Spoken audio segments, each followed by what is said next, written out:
Hi friends, इसमें हम लोग डिस्कस करने वाले हैं इस लेक्चर में प्रॉपर्टीज ऑफ डिटरमिनेंट के बारे में। जो प्रॉपर्टीज ऑफ डिटरमिनेंट है आपका, ये बहुत ही इंपॉर्टेंट है डिटरमिनेंट में, खास करके बोर्ड एग्जाम के लिए। ठीक है, आपकी ये जो ऐसे कंपटीशन के पॉइंट ऑफ व्यू से तो इंपॉर्टेंट है ही प्रॉपर्टी ऑफ डिटरमिनेंट, लेकिन बोर्ड के लिए सबसे ज्यादा ये इंपॉर्टेंट है आपका। ठीक है, क्योंकि बोर्ड में हर साल करीब 6 नंबर का एक क्वेश्चन 6 मार्क्स में इससे पूछा जाता है। ठीक है, तो चलिए आइए इसे स्टार्ट करते हैं थोड़ा। तो सबसे पहला जो हमारा प्रॉपर्टीज है प्रॉपर्टी ऑफ डिटरमिनेंट में, वो है इफ रोज एंड कॉलम्स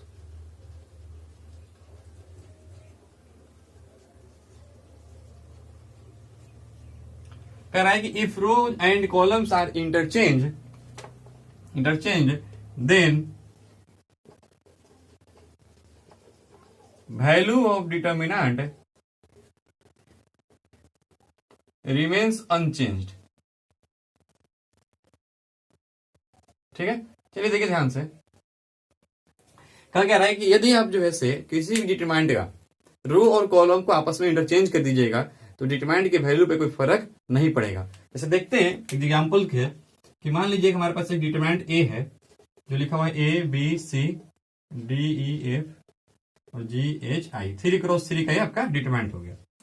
आपसे बोलेंगे कि आप जो है इस डिटरमिनेंट का वैल्यू बताओ, डिटरमिनेंट का वैल्यू बताइए। तो क्या हो जाएगा, आप इसको मान लो हमने इसको R1 के लॉन्ग एक्सपेंड कर दिया, तो R1 के लॉन्ग एक्सपेंड की जगह तो ये EI माइनस HF, ठीक है, minus B into DI minus GF plus C into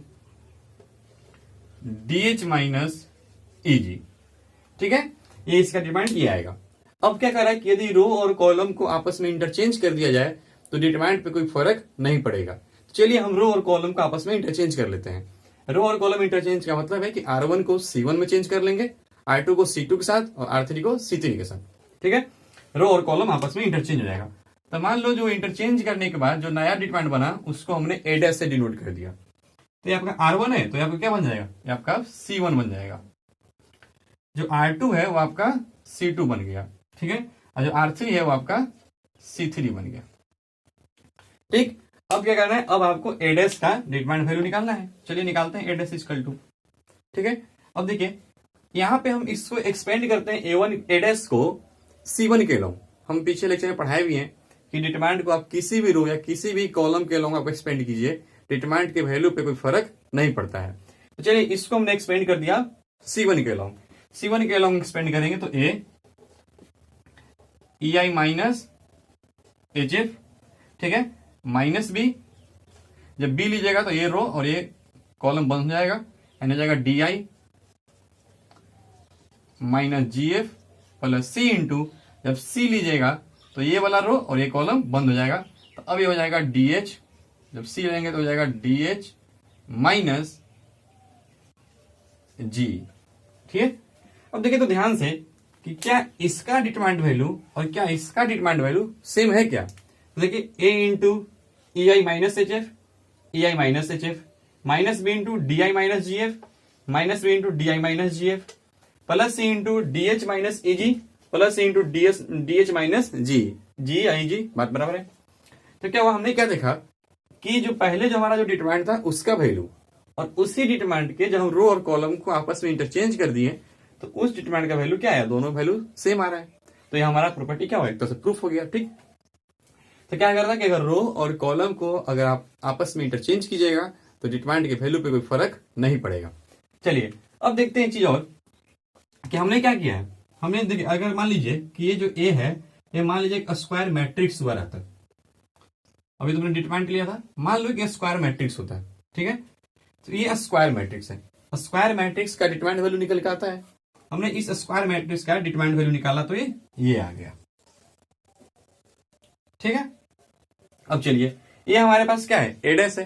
तो A डैश क्या हम किए थे, हम क्या किए कि इस मैट्रिक्स में रो और कॉलम को आपस में इंटरचेंज किए तो हमें A डैश बन गया, मिला ना A डैश, रो और कॉलम को आपस में इंटरचेंज करने पे। आपको पता होगा कि जब रो और कॉलम को आपस में इंटरचेंज कर देते हैं तो इस चीज को हम लोग कहते हैं ट्रांसपोज ऑफ A, यानी जो A डैश लिखा हुआ है वो क्या है, A का ट्रांसपोज हो गया। अगर ये मैट्रिक्स है और अब मैट्रिक्स में अगर आप रो और कॉलम का इंटरचेंज करते हैं तो इस चीज को क्या बोलते हैं, ट्रांसपोज बोलते हैं मैट्रिक्स के केस में।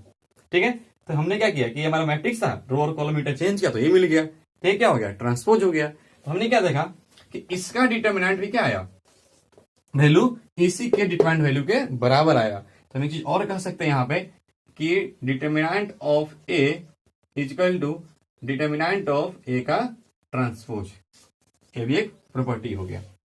ठीक है, ट्रांसपोज का मतलब होता है रो और कॉलम को आपस में इंटरचेंज करना। अगर स्क्वायर मैट्रिक्स दिया, सॉरी स्क्वायर मैट्रिक्स नहीं, कोई मैट्रिक्स दिया हो तो ठीक है, कोई मैट्रिक्स है, रो और कॉलम को आपस में हम लोग इंटरचेंज करते हैं तो उसको बोलते हैं ट्रांसपोज ऑफ मैट्रिक्स। ठीक है, तो हमने क्या किया, हमारा स्क्वायर मैट्रिक्स था, तो स्क्वायर मैट्रिक्स है तो डिटरमिनेंट वैल्यू निकलता है, तो हमने निकाला और इसको ट्रांसपोज कर दिया, निकाला क्या आ रहा है, सेम आ रहा है।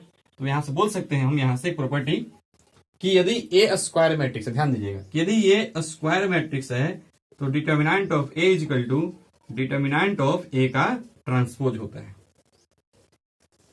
सही है, चलिए अब बढ़ते हैं हम जैसे अपने नेक्स्ट प्रॉपर्टी की तरफ। ठीक है,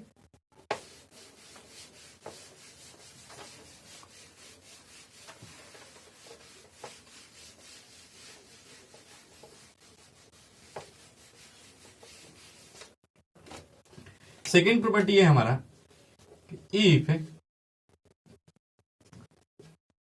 एनी टू रोज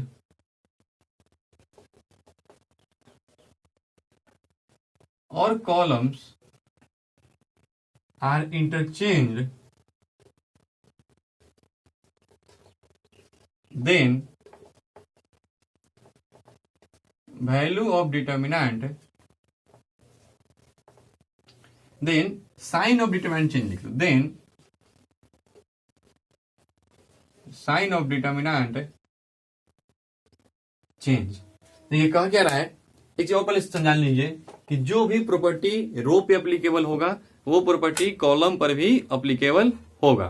ठीक है, इसलिए जो ऐसे यहाँ पर रो भी लिखे हैं ब्रैकेट में, कॉलम भी लिखा गया है। एक कह रहा है क्या, पिछले जैसे पिछले वाले हमने देखा क्या कि किसी भी मतलब हमने पिछले वाले में देखा कि रो और कॉलम को आपस में इंटरचेंज कर दो। ठीक है, रो को कॉलम से इंटरचेंज कर दो तो क्या था, डिटरमिनेंट की वैल्यू पे कोई फर्क नहीं पड़ रहा था। ये कह रहा है कि किसी भी दो रो को आपस में चेंज करो या किसी भी दो कॉलम को आपस में चेंज करो तो क्या होगा कि डिटरमिनेंट का जो वैल्यू होगा वो नेगेटिव चेंज हो जाएगा, मतलब उसमें साइन चेंज हो जाएगा। तो मान लीजिए कि पहले डिटरमिनेंट का वैल्यू 5 आ रहा था, आपने उसमें किसी भी दो रो या किसी भी दो कॉलम को आपस में इंटरचेंज किया तो अब डिटरमिनेंट का वैल्यू -5 हो जाएगा। या मान लीजिए पहले अगर -10 आ रहा था तो दो रो या दो कॉलम को आपस में इंटरचेंज करने के बाद अब वैल्यू 10 आएगा, यानी सिर्फ माइनस का फर्क पड़ जाएगा। जैसे देख लेते हैं हम लोग एग्जाम्पल पे, जैसे एक मान लीजिए हमारा एक डिटरमिनेंट है ABCD EF GHI लिखा हुआ है। ठीक है, इस तरह से मान लीजिए कोई नंबर ले लीजिए, जैसे हमने मान लीजिए कोई नंबर ले लिया हमने 1 2 3 -1 0 5 4 6 2 लिखा हुआ इस तरह से। ठीक है, हम अब इसका डिटरमिनेंट वैल्यू निकालिए। मान लीजिए हमने R1 के लॉन्ग एक्सपेंड कर दिया, क्या हो जाएगा 1 × 0 - 30 -2 × -2 -20 +3 × कितना हो जाएगा -6 -0। तो यहां से आपका जो डिटरमिनेंट आएगा निकल के वो -30। ठीक है, ये +44 हो जाएगा, -2 -20 है तो यानी -22 हो जाएगा, यानी +44 हो जाएगा, और ये कितना हो जाएगा -18 हो जाएगा, यानी यहां से जो आंसर आएगा वो आपका -4 आ जाएगा। ठीक है, सही है, देख लेना। चलिए सही है, तो ये आपका जैसे -4 आ गया। अब यही हमने क्या बोला कि मान लीजिए इसी में हमने चेंज कर लिया, उसको मान लो हमने नाम दे दिया A1 दे दिया नाम, चेंज करने के बाद हमने क्या बोला कि रो और कॉलम को एक किसी भी दो रो को या किसी भी दो कॉलम को आपस में चेंज कर लो। तो मान लो हमने R1 R2 को आपस में चेंज कर लिया, अब जो ऐसे R2 R1 बन गया और R1 R2 बन जाएगा चेंज करने के बाद, तो हो जाएगा 1 2 3 और हो जाएगा -1 0 5 4 6 2। अब बोलेंगे कि आप इसका डिटरमिनेंट वैल्यू बताओ।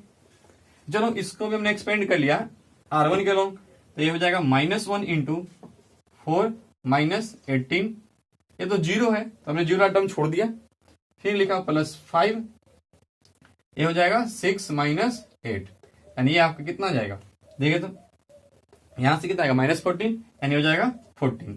ठीक है, ये कितना आएगा 6 - 8 यानी -2। ठीक है। और ये कितना हो जाएगा 5 है तो -10, यानी यहां से क्या आ गया देखो तो 4 आ गया। पहले कितना होता -4 आया था, चेंज करने के बाद क्या आ गया 4 आ गया। तो सिर्फ इतना ही जो है से फर्क आपका पड़ेगा, ठीक है। चलिए इसको नोट कर लीजिए, ठीक। अब लोग बढ़ते हैं नेक्स्ट जो है से अति की तरफ।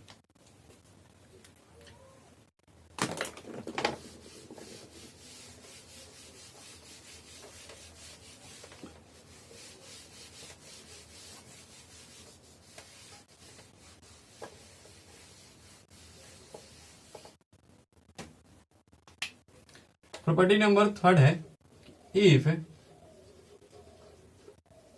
all the elements of a row or column are 0, then value of determinant will be 0। कहा क्या रहा है कि यदि सारे के सारे एलिमेंट किसी भी एक रो के किसी भी एक कॉलम के सारे एलिमेंट अगर 0 हो जाते हैं तो डिटरमिनेंट का वैल्यू भी क्या हो जाएगा 0 हो जाएगा। इजी है, देखिए जैसे हमने मान लिया कि एक हमारा डिटरमिनेंट था, ये लिखा हुआ है 0 0 0 4 2 5 5 6 7 8 मान लो लिखा हुआ है ऐसे।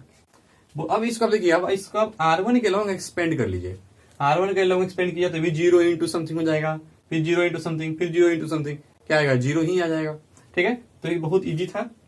If all the elements of row और columns are 0 then value determinant will be 0। चलिए नेक्स्ट देखते हैं, if all the corresponding elements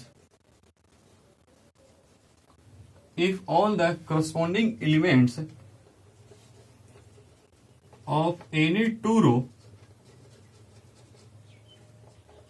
or column,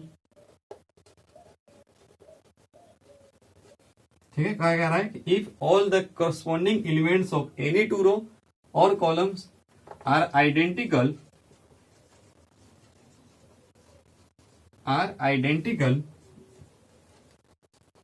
then value of determinant will be 0। देखिए क्या बोल रहा है कि if all the corresponding elements of any two rows or columns are identical then value of determinant will be 0। इसको मिटाते हैं।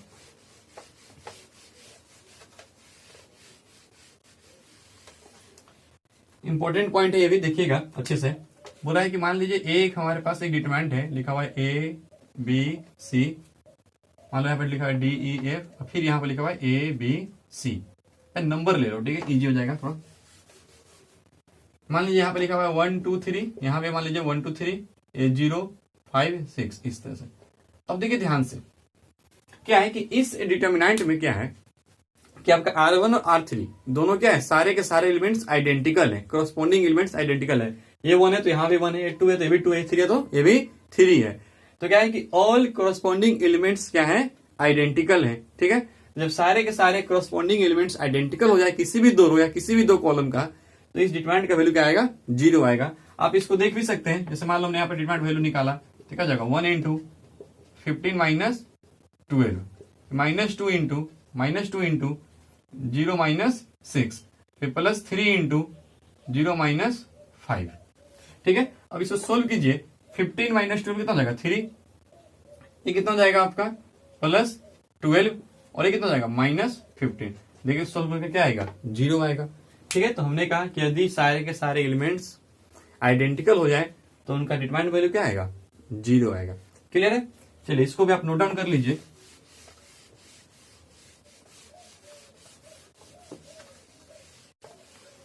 चलिए next है हमारा 5th number, if each elements of a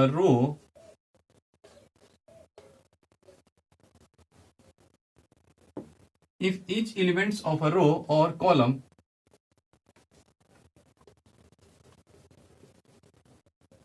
is multiplied by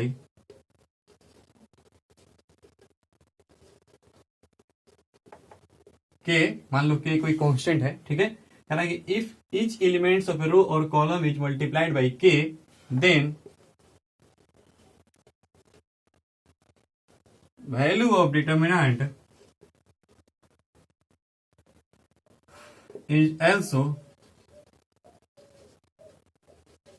multiplied by K, ठीक है, कह रहा है कि if each elements of a row और column is multiplied by K then value of determinant is also multiplied by K, ठीक है।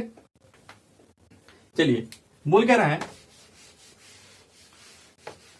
कि यदि आप किसी भी डिटरमिनेंट में किसी भी एक रो या कॉलम के सारे एलिमेंट को किसी के क्या पे है, कांस्टेंट है, ठीक है, के से मल्टीप्लाई करते हैं then value of determinant is also multiplied by K. यानी अगर मान लीजिए किसी भी रो या किसी भी कॉलम में आपने के से मल्टीप्लाई कर दिया उसे सारे एलिमेंट्स को, ठीक है, तो क्या होगा कि इसका डिटरमिनेंट वैल्यू भी के से मल्टीप्लाई हो जाएगा। इसे देख लेते हैं एग्जांपल में, मतलब इसको मान लीजिए ऐसे लिखा हुआ, ये ए है, बी है, सी, D, E, F, G, H, आई, ये आपके पास एक डिटरमिनेंट था, ठीक है। हमने क्या किया कि हमने इस डिटरमिनेंट में क्या किया कि एक रो या किसी भी एक कॉलम के सारे एलिमेंट को हमने के से मल्टीप्लाई कर लिया। मान लो कि हमने उसका नाम दे दिया, मान लीजिए ए डैश, ठीक है, ए डैश नाम दे दिया उसका, और अब हमने मल्टीप्लाई किया, मान लो हमने R1 में के से मल्टीप्लाई किया, ठीक है, बोला है किसी भी एक रो या किसी भी एक कॉलम के सारे एलिमेंट को मल्टीप्लाई कर लिया, तो हमने मान लो R1 में मल्टीप्लाई कर लिया के से। अब थोड़ा इसकी हम वैल्यू निकालते हैं, डिटरमिनेंट वैल्यू। अच्छा, इसकी डिटरमिनेंट वैल्यू अगर आप निकालिएगा तो क्या आएगा, जैसे हमने मान लीजिए R1 के लोग एक्सपेंड किया तो EI minus HF minus B into DI minus GF plus C into DH minus G। अगर यहां पे अगर आप इसको जो ऐसे डिटरमिनेंट निकालिएगा, इसका डिटरमिनेंट, तो ये क्या हो जाएगा, AK into EI minus HF, ठीक है, माइनस BK इंटू देखिए DI minus GF plus CK into DH minus G। अब देखिए यहां भी K है, यहां भी K है, यहां भी K है, तो हमने क्या किया, हमने मान लो K का K जो है कॉमन निकाल लिया, K कॉमन निकाल लिया, तो यहां पे क्या बचेगा, A into EI minus HF minus B into DI minus GF, और बचेगा क्या, plus C into DH minus G। अब देखिए इसको तो हम मिटा दे रहे हैं, ठीक है, आप नोट कर लीजिएगा।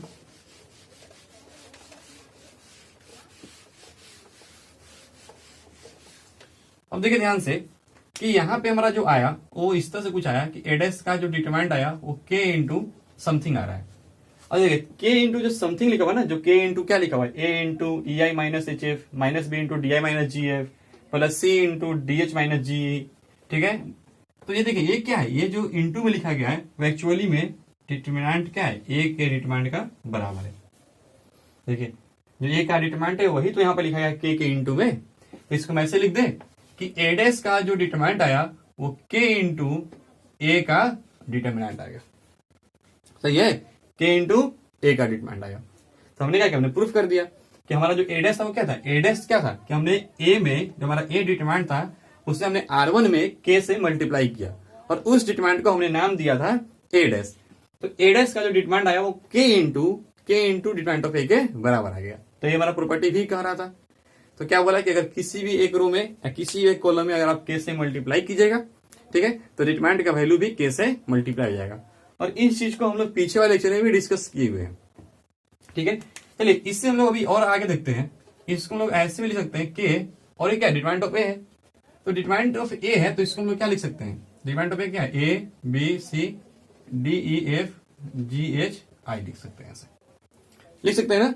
चलिए और a डैश क्या था, जो a डैश था हमारा वो था लिखा हुआ क्या, ये यही तो a डैश था, ठीक है, यानी a के b के यहाँ पर था c के आपका, और ये था d e f g h i, this equal to this आया हुआ है, ठीक है। अब देखो ध्यान से एक चीज हम यहां से भी कर सकते हैं कि ये आपके पास एक a डैश एक डिटरमिनेंट था और ये जो है इसके बराबर आ गया। तो इसका मतलब क्या हुआ कि यहाँ पे R1 में सारे में k मल्टीप्लाई था और यहाँ पे क्या है, k है बाहर।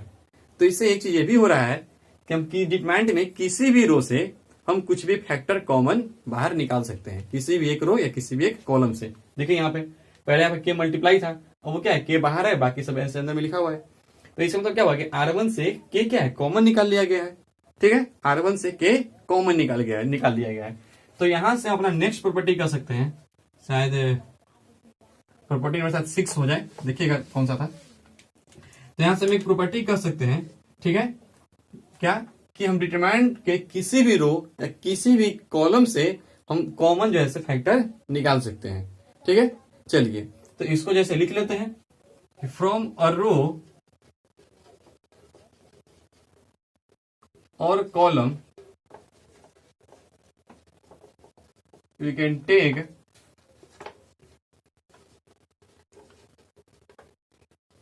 Factor common.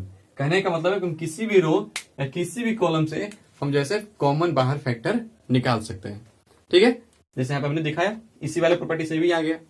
चलिए नेक्स्ट प्रॉपर्टी हम देखते हैं अपना, जो हमारा नेक्स्ट प्रॉपर्टी है 7 number.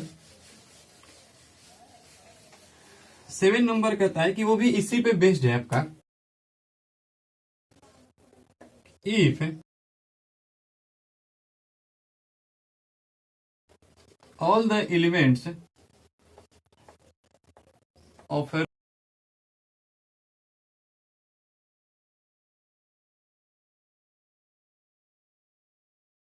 are proportional or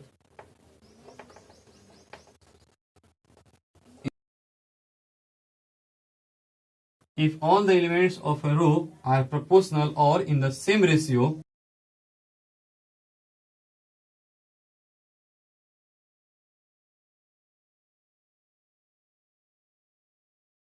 if all the elements of a row or columns are proportional or in the same ratio,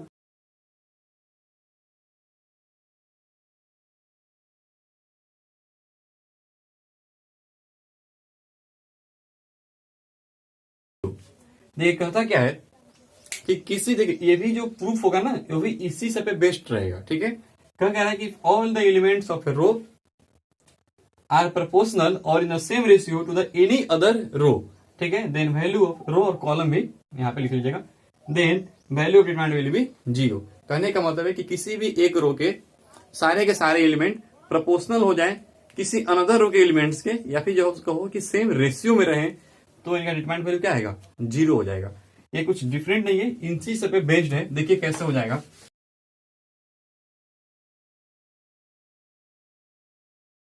हो गया 1 2 3 लिखा हुआ है। ठीक है, ये 4 7 9 लिखा हुआ है, और ये 4 8 और ये 12 लिखा हुआ है। अब देखिए ध्यान से यहाँ पे कि जो R1 है ना, और जो R3 है, ये दोनों क्या है, प्रोपोर्शनल है या सेम रेशियो में है। देखिए 1 इंटू 4 4, 2 इंटू 4 8, 3 4 जा 12 आ जाएगा। ठीक है, तो 1:4 के रेशियो में इस तरह से है। ठीक, या फिर प्रोपोर्शनल है दिख रहा है, तो इनका वैल्यू क्या आएगा, 0 आएगा। तो कैसे आएगा, चलिए काम हम करते हैं। अभी हमने पढ़ा था कि हमने किसी भी रो या कॉलम से हम कुछ भी कॉमन बाहर निकाल सकते हैं। हमने R3 से 4 कॉमन निकाल लिया, तो R3 से 4 कॉमन निकाल क्या बचेगा, 1 बचेगा, 2 और ये क्या बचेगा, 3 बचेगा। अब देखिए R1 और R3 क्या है, आइडेंटिकल है। और हमने एक पीछे पढ़ा हुआ है प्रॉपर्टी कि यदि कोई भी दो रो के सारे एलिमेंट्स अगर आइडेंटिकल हो जाए, या किसी भी दो कॉलम के अगर सारे के सारे कॉरस्पॉन्डिंग एलिमेंट्स आइडेंटिकल हो जाए किसी अनदर कॉलम से, तो क्या होगा कि उस डिटरमाइंड का वैल्यू 0 हो जाएगा। हमने अभी पीछे पढ़ा है प्रॉपर्टी आइडेंटिकल वाला। ठीक है, आइडेंटिकल है तो इसका वैल्यू क्या आएगा, तो 0 इंटू 4 हो जाएगा, क्या आएगा, 0 ही तो आ जाएगा ना। तो उसी पे एक बेस्ड हमारा। ठीक है, हमारा हो गया। चलिए नेक्स्ट प्रॉपर्टी हम लोग देखते हैं।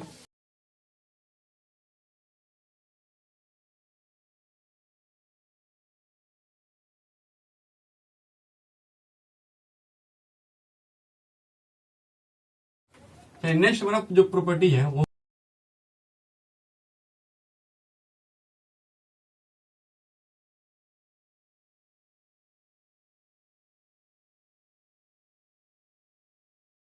कहने का मतलब है ऐसे, कैन ए ब्रोकन इंटू 2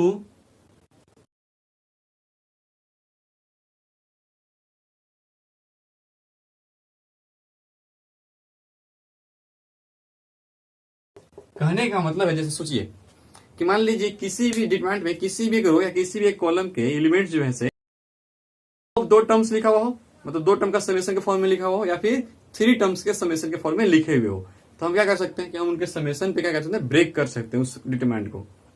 ठीक है, जैसे मान लीजिए इस तरह से अगर लिखा हुआ है कहीं पे, ये मान लीजिए x प्लस वाई लिखा हुआ है, ये p प्लस क्यू है, ठीक है, और ये मान लो लिखा हुआ है a प्लस बी। ठीक, यहां मान लीजिए i h j k इस तरह से, ठीक है, ये एक हमारा डिटरमिनेंट हो गया। तो देखिए यहाँ पे क्या है, R1 के जो एलिमेंट्स लिखे हुए हैं वो समेशन है 2 टर्म का, इसको हम लोग जो है ब्रेक कर सकते हैं। कैसे ब्रेक करेंगे, तो यहां से हम लिखेंगे a इजकल टू, इनको ब्रेक करने का होता है कि हम इनको 2 डिटरमिनेंट के समेशन में लिख सकते हैं। यदि एक डिटरमिनेंट के किसी भी रो या किसी भी कॉलम जो है उसके अगर एलिमेंट्स जो है रो के और कॉलम के अगर वो 2 टर्म के समेशन के फॉर्म में लिखे हुए हैं, तो हम उस डिटरमिनेंट को 2 डिटरमिनेंट के समेशन के फॉर्म में चेंज कर सकते हैं। बस यही बात है। जैसे देखिए यहाँ पे क्या है कि हमने यहाँ पर x लिख दिया, यहाँ i हो गया, ठीक है, h p f j a g k plus यहाँ पर x लिखा तो यहाँ पे क्या लिखेंगे, y लिख देंगे, यहाँ p था यहाँ क्या लिखेंगे q, यहाँ a था तो यहाँ क्या लिखेंगे b, i f g h j और k हो जाएगा ऐसे। तो हमने इसको ब्रेक कर दिया R1 के रिस्पेक्ट में। और एक चीज और देखिए, सुनिए कि हम जिसके रिस्पेक्ट में हम मतलब ब्रेक करेंगे तो सिर्फ वही चेंज होगा, बाकी सारे सब सेम रहेंगे। जैसे यहाँ पे R2 और R3 में कोई फर्क नहीं पड़ा है, R2 R3 के एलिमेंट सेम टू सेम लिखे गए हैं, सिर्फ R1 के एलिमेंट चेंज हो रहे हैं। ठीक है, इस चीज को ध्यान रखिएगा। जैसे मान लीजिए एक चीज और, अगर मान लीजिए कि एक डिटरमिनेंट है ऐसे लिखा,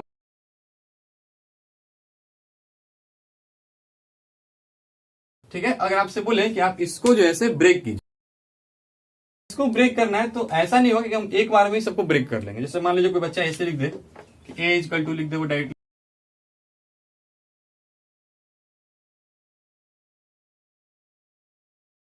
तो ये जो है मेथड करने का मतलब कि हम जिसके रिस्पेक्ट में ब्रेक करेंगे सिर्फ उसी के एलिमेंट चेंज होंगे, बाकी सारे एलिमेंट्स सेम रखे जाएंगे उस समय में। तो क्या है कि यहाँ पे देखिए हमने R1 के लॉन्ग इसको ब्रेक किया तो सिर्फ R1 ही चेंज हो रहा है, बाकी R2 R3 पे कोई फर्क नहीं पड़ रहा है। लेकिन यहाँ पे क्या, यहाँ पे सब पे फर्क पड़ रहा है, सब चेंज हो जा रहा है। तो ये मेथड गलत है। तो इसको सही कैसे बनाएंगे तो देख लीजिए,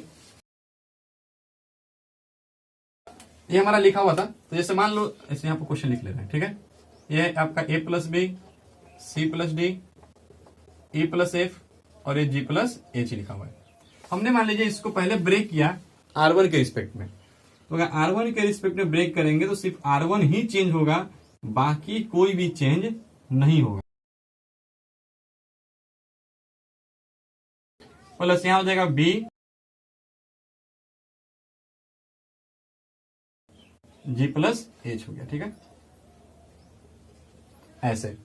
अब क्या है कि अब नेक्स्ट स्टेप में अब हम चेंज करेंगे, ठीक है। तो अब क्या करेंगे नेक्स्ट स्टेप में चेंज कि हम जैसे R1 को तो छोड़ देंगे, अब R2 के रिस्पेक्ट में हम इसको ब्रेक करेंगे, ठीक है। पहले हमने इसको ब्रेक किया तो ये 2 पार्ट में ब्रेक हो गया, अब इसको ब्रेक करो तो देखो R1 को तुमने सेम रखा, R1 सेम रहेगा, यहाँ पे E लिख दिए तो यहाँ पे क्या लिखेंगे F, G लिख दिए तो यहाँ क्या हो जाएगा H हो जाएगा। प्लस देखो इसको ब्रेक किया तो ये 2 पार्ट में ब्रेक हुआ, अब इसको भी ब्रेक करेंगे, ये बी डी R1 सेम रहेगा, ये ई और जी हो जाएगा, प्लस ये बी डी एफ और एच हो जाएगा। तो इस तरह से ब्रेक होगा, ना कि ऐसे ब्रेक होगा। कहने का मतलब कि एक बार में किसी भी एक ही रो या किसी भी एक ही कॉलम के एलिमेंट को हम ब्रेक करेंगे, यानी उसी को हम सिर्फ समय समय लिख सकते हैं। एक बार में सारे सारे नहीं रो को लिख देंगे, एक बार में किसी भी एक ही रो या किसी भी एक ही कॉलम होगा। जैसे यहाँ पे हमने R1 पहले किया, अब इसमें R2 किया, फिर इसमें भी R2 किया, तो इस तरह से, ठीक है। तो ये मेथड है, ठीक है, इजी है, कुछ है नहीं खास। चलिए नेक्स्ट बढ़ते हैं हम लोग, जो हमारा सबसे इंपॉर्टेंट प्रॉपर्टी होने वाला है, पता है नेक्स्ट प्रॉपर्टी कि यदि आप किसी भी रो में, ठीक है, आप कुछ भी मल्टीप्लाई कर दो, कोई भी नंबर या कोई भी एक्सप्रेशन मल्टीप्लाई कर दो एक रो या किसी भी एक कॉलम में, और उसके बाद उस रो या उस कॉलम को किसी अनदर रो या किसी अनदर कॉलम में ऐड कर दो या सब्ट्रैक्ट कर दो, तो डिटरमिनेंट की वैल्यू पे कोई फर्क नहीं पड़ेगा। जैसे देखते हैं,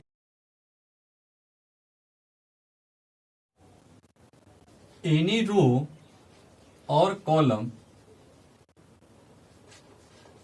if any row or column is multiplied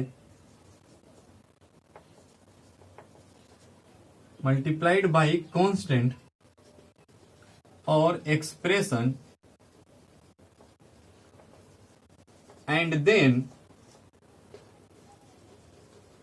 added to or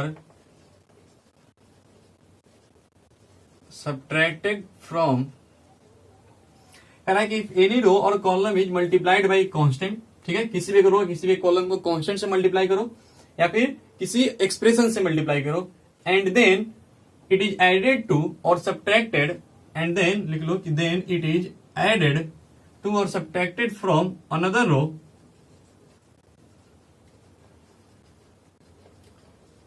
और column, then value of determinant remain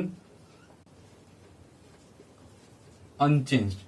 ठीक है, कहा क्या रहा है, देखिए ध्यान से, बहुत ही इंपॉर्टेंट है प्रॉपर्टी, ठीक, कि यदि किसी भी आप रो या किसी भी कॉलम को आपने जो ऐसे किसी भी कांस्टेंट से मल्टीप्लाई किया, किसी भी एक्सप्रेशन से मल्टीप्लाई किया, एंड देन उस रो को आप किसी अनदर रो या फिर उस कॉलम को किसी अनदर कॉलम में आप ऐड करते रहे या सब्ट्रैक्ट करते रहे, तो उससे डिटरमिनेंट के वैल्यू पे कोई फर्क नहीं पड़ेगा। ठीक है, जैसे मान लीजिए ऐसे हमने लिख दिया, मान लो एक डिटरमिनेंट इस तरह से लिखा हुआ था A B C D E F G H I, ऐसे लिखा हुआ है। हमने आपसे कहा कि आप R3 में 2 मल्टीप्लाई कर लो। ठीक है, हमने कहा कि R3 में 2 मल्टीप्लाई कर लो, चलो कर लिया, मतलब R3 में ऐसे R3 में हमने 2 से मल्टीप्लाई कर लिया, तो 2 इंटू R3 हो गया। और अब हमने इसे 2 से मल्टीप्लाई करने के बाद हम किसी भी अनदर रो में या किसी भी अनदर रो में जोड़ दें या किसी भी अनदर रो से घटा दें, तो उससे कोई फर्क नहीं पड़ेगा। हमने R3 में 2 मल्टीप्लाई किया, बाई कांस्टेंट है 2, ठीक है, एंड देन इसको ऐड कर दो मान लो R1 में, तो इसको हम लोग ऐसे लिखेंगे कि R1 goes to R1 plus 2R3, यानी कहने का मतलब है कि हमने पहले R3 में 2 से मल्टीप्लाई किया एंड देन उसी को ऐड कर दिया R1 में, तब क्या होगा, अब R1 चेंज हो जाएगा। ठीक है, तो इसीलिए यहाँ पे पहले R1 लिखेंगे क्योंकि अब R1 चेंज होने वाला है, R1 goes to R1 plus 2R3। तो अब ये प्रोसेस करने से डिटरमिनेंट के वैल्यू पे कोई फर्क नहीं पड़ेगा। अब यहाँ पे हमारा जो डिटरमिनेंट होगा वो ऐसे लिखा जाएगा, R1 होने का कि हमने 2R3 ऐड कर लिया, यानी A प्लस 2G, फिर B प्लस 2H, फिर C प्लस 2I, और हमने R2 पे तो कोई कुछ किया ही नहीं है, R3 में कोई चेंज नहीं हुआ है। ठीक है, जिस रो में चेंज करेंगे जिस कॉलम में वही जहां पे सबसे पहले लिखा जाता है। ठीक है, तो R1 चेंज हुआ, क्या हुआ कि R1 में हमने ऐड किया, क्या ऐड किया, तो R3 में 2 से इंटू करने के बाद, मतलब R3 में 2 से इंटू किया और उस R3 को ऐड कर दिया R1 में, तो डिटरमिनेंट के वैल्यू पे कोई फर्क इससे नहीं पड़ेगा। ठीक है, ध्यान रखिए, बहुत इंपॉर्टेंट है, हम लोग आगे इसको यूज करेंगे। ठीक है, तो इस चीज को ध्यान रखिएगा। चलिए, एक पिछला जो क्वेश्चन था, जो पिछला जो प्रॉपर्टी था उसमें कुछ हम लोग क्वेश्चन देखते हैं। ठीक है, जैसे मान लीजिए क्वेश्चन है इस तरह से लिखा हुआ कि प्रूव दैट ये लिखा हुआ आपका x y z, ये लिखा हुआ है 2a प्लस x, ठीक है, 2b प्लस y और 2c प्लस z। ठीक है, और ये लिखा हुआ है आपका a b c लिखा हुआ है, ऐसे बोल रहा है इसको 0 प्रूफ करना है। ठीक है, प्रूफ कीजिए कि इसका वैल्यू क्या आएगा, 0 आएगा। तो अभी हमने एक प्रॉपर्टी पढ़ा था कि यदि किसी भी रो के एलिमेंट्स या किसी भी कॉलम्स के एलिमेंट्स अगर वो 2 या 2 से ज्यादा टर्म के समेशन के फॉर्म में लिखे हुए हैं तो उनको हम लोग ब्रेक कर सकते हैं। ठीक है, तो जैसे यहाँ पे जैसे R2 में क्या है कि R2 के एलिमेंट्स लिखे हुए हैं समेशन के फॉर्म में, तो इसको हम लोग जो है 2 डिटरमिनेंट के समेशन के फॉर्म में लिख सकते हैं ब्रेक करके, जैसे ऐसे, ये x y z हो गया, मतलब यहाँ पर 2a लिख लिया, ये 2b हो गया, ये 2c हो गया, a b c हो गया, प्लस यहाँ x y z R1 R3 पे कोई फर्क नहीं पड़ेगा, सिर्फ R2 ही चेंज होगा, तो आपका हो जाएगा x y z a b c। ठीक है, इस तरह से, ये मान लीजिए हमने LHS लेके चल रहे थे, ये आ गया। अब देखिए, तो यहाँ पर देखिए ध्यान से, R2 एंड R3 क्या है, आइडेंटिकल है। यहाँ पे लिखेंगे R2 and R3 are identical, तो सॉरी आइडेंटिकल नहीं, सॉरी प्रोपोर्शनल है, ठीक है। इस तरह से अगर 2 कॉमन ले लेंगे तो आइडेंटिकल बन जाएगा। तो क्या है, प्रोपोर्शनल है। तो अगर प्रोपोर्शनल है तो क्या हो जाएगा, 0 हो जाएगा इसका वैल्यू। हमने अभी कुछ देर पहले प्रॉपर्टी पढ़ा था कि यदि किसी भी रो या किसी भी कॉलम के सारे एलिमेंट क्या हो जाए, करस्पॉन्डिंग एलिमेंट्स कह लीजिए, और अगर प्रोपोर्शनल है या आइडेंटिकल है तो क्या हो जाएगा, 0 हो जाएगा। तो आपका प्रोपोर्शनल है, क्या हो गया 0। प्लस इसमें क्या है कि इसमें R2 R1 और R2 क्या है, आइडेंटिकल है, तो इसका वैल्यू क्या हो जाएगा, 0 हो जाएगा।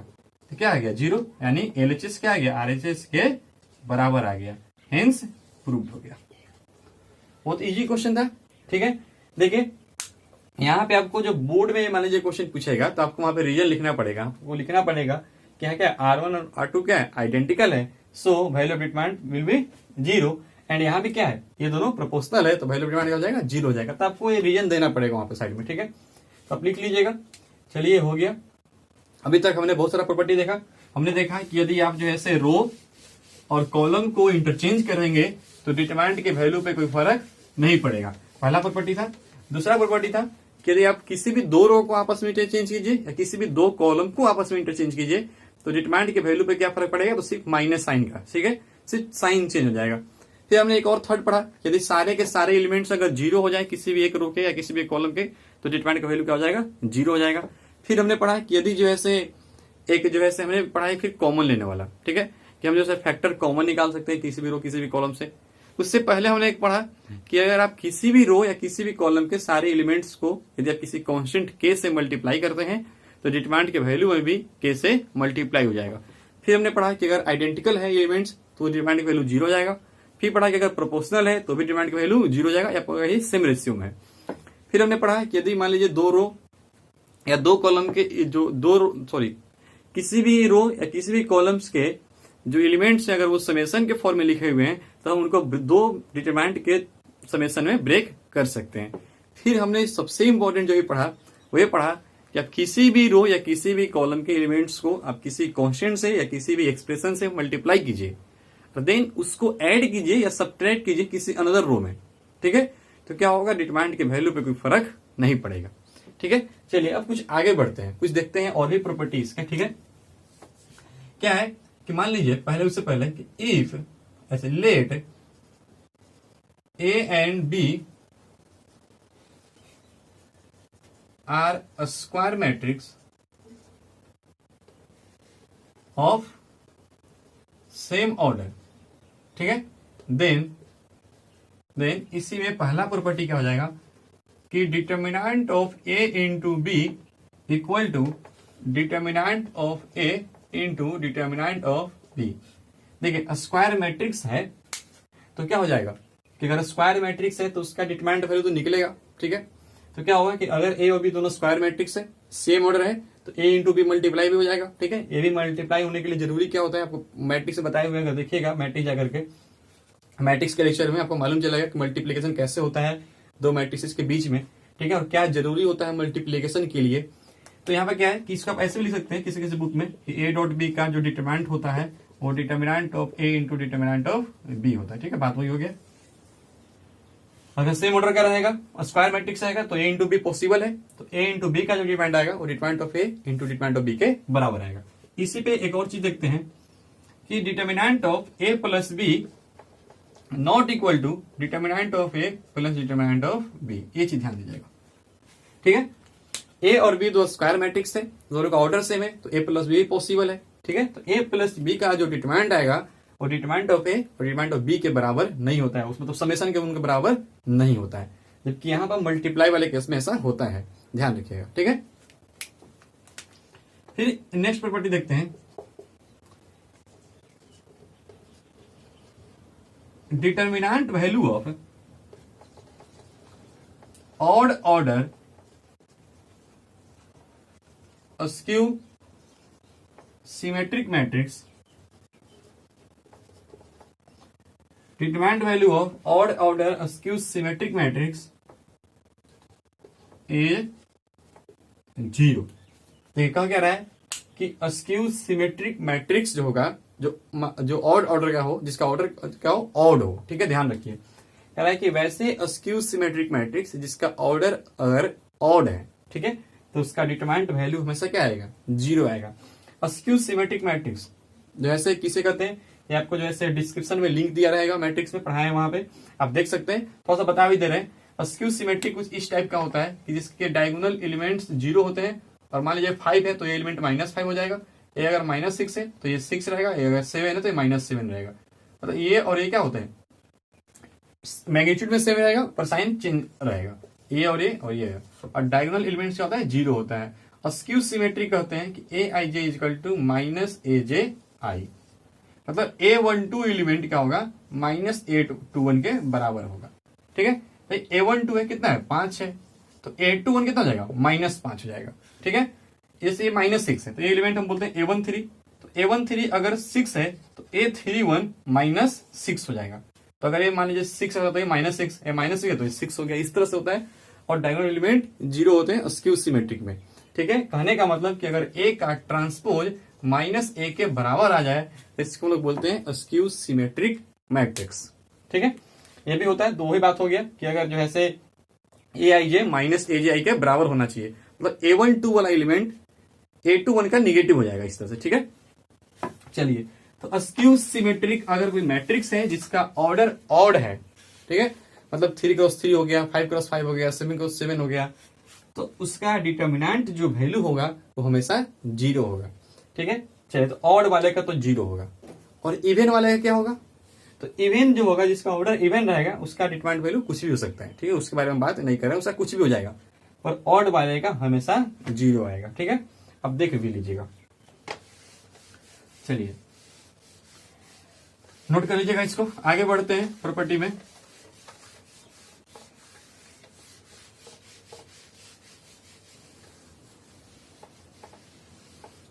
चलिए एक और देखते हैं, लास्ट प्रॉपर्टी जो हमारा है, कह रहा है कि determinant value of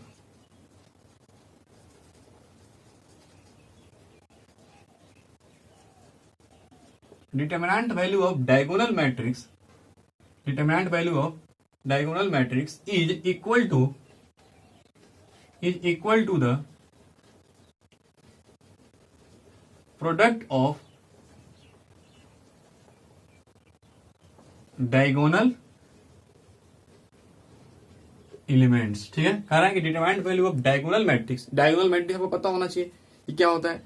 diagonal matrix में क्या होता है कि पहले डायगोनल मैट्रिक्स तो स्क्वायर मैट्रिक्स होना चाहिए। ठीक है, होता ही होता है स्क्वायर मैट्रिक्स, स्क्वायर मैट्रिक्स होगा तभी उसका डिटरमाइंड वैल्यू भी निकलेगा। ठीक है, तो डायगोनल मैट्रिक्स स्क्वायर मैट्रिक्स ही होता है। ठीक है, स्क्वायर मैट्रिक्स एक टाइप होता है, उसमें क्या होता है कि ऑफ डायगोनल एलिमेंट्स 0 होते हैं, मतलब ऑफ डायगोनल मतलब डायगोनल को छोड़ करके बाकी सारे एलिमेंट क्या होना चाहिए, 0 होना ही चाहिए। मान लीजिए 2 है, 3 है, मान लीजिए ऐसे मान लीजिए कि मान लो a इक्वल टू ये a b c 0 0 0, क्या ये आपका 3x3 का एक डायगोनल मैट्रिक्स हो गया। डायगोनल मैट्रिक्स में डायगोनल एलिमेंट कुछ भी हो पर ऑफ डायगोनल 0 होना ही चाहिए। ठीक है, तो आपका डायगोनल हो गया, ऑफ डायगोनल 0 होना चाहिए, डायगोनल कुछ भी हो जाए। ठीक है, उससे कोई फर्क नहीं पड़ेगा, पर ऑफ डायगोनल सारे 0 होने चाहिए, तो इसको हम लोग बोलते हैं डायगोनल मैट्रिक्स। और आपसे बोलेंगे कि इस मैट्रिक्स का आप डिटर्मिनेंट बताओ, तो इस मैट्रिक्स का जो डिटर्मिनेंट हो जाएगा वो इनके डायगोनल एलिमेंट्स के प्रोडक्ट के बराबर हो जाएगा। ध्यान रखिएगा, ए बी सी था डायगोनल एलिमेंट, उनका प्रोडक्ट क्या हो जाएगा, ए बी सी हो जाएगा, तो ये हमारा डिटर्मिनेंट निकल जाएगा। जैसे मान लीजिए एक बी लिखा हुआ है इस तरह से, ये भी डायगोनल मैट्रिक्स मान लीजिए अल्फा 0 0 0, ठीक है, 0 बीटा 0 0, मान लीजिए थीटा लिखा हुआ है। ठीक है, ये भी एक डायगोनल मैट्रिक्स हो गया। ठीक ना, ये आपका ये डायगोनल एलिमेंट्स ये सारे हैं। ऑर्डर क्या है, 4x4 है ऑर्डर। बोलेंगे कि आप इस बी का डिटरमिनेंट वैल्यू बताओ, तो क्या आएगा, क्या हो जाएगा, alpha beta gamma into theta.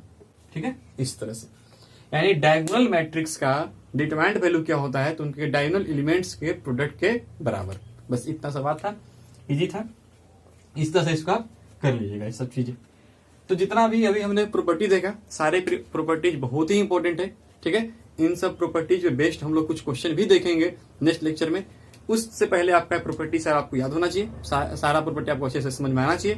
ठीक है, अगर आपको कुछ भी दिक्कत होता है आप जैसे कमेंट सेक्शन में बताइए, कुछ भी प्रॉब्लम हो, कोई क्वेश्चन नहीं बनता हो, क्वेश्चन जरूर भेजिए।